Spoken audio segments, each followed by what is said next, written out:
if you look at this pick of Bannon and you look at Sessions and you look at what that could mean in terms of the Attorney General and the AG's office, that's about your life. That's not really about, you know, an ideological difference. This is about whether or not I am going to feel safe in my country, in my community, in my skin.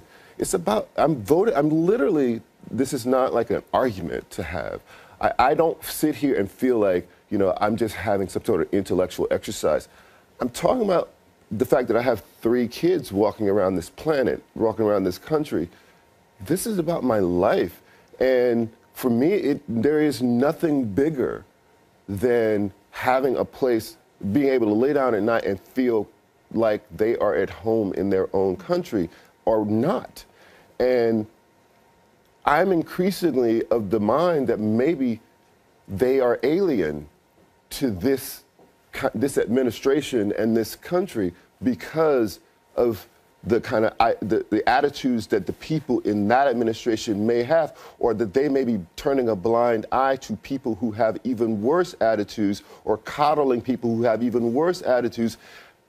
So it's not an intellectual exercise for me. I don't have the luxury of it being an intellectual exercise. J.D. Vance's relatives in Kentucky also say it's about their life? I mean, if you are poverty-stricken and it's about jobs, they would call it, but that's about their life too. Yeah, right. So you have the layer of race being about all of those things.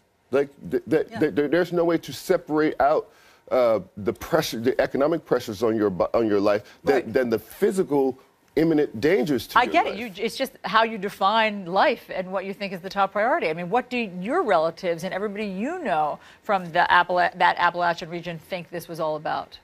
Well, they think it's about a lot of things, and of course a lot of people voted for Trump for very complex reasons. But one thing that I always try to bring up is that if you look at the juxtaposition of the map of counties that were most afflicted by this opioid crisis versus counties that flipped to Donald Trump, it's really striking how the opioid crisis seems to have predicted support for Donald Trump. So I do think there's a real sense of crisis. It's not the same sense of crisis that Charles is talking about, but there's a real divide. And I think a failure, frankly, from my folks to recognize why people like Charles are so worried, but also a lot of folks on the left, a failure to recognize why so many people were so motivated to vote for Trump because they felt very afraid for the future. I think neither side.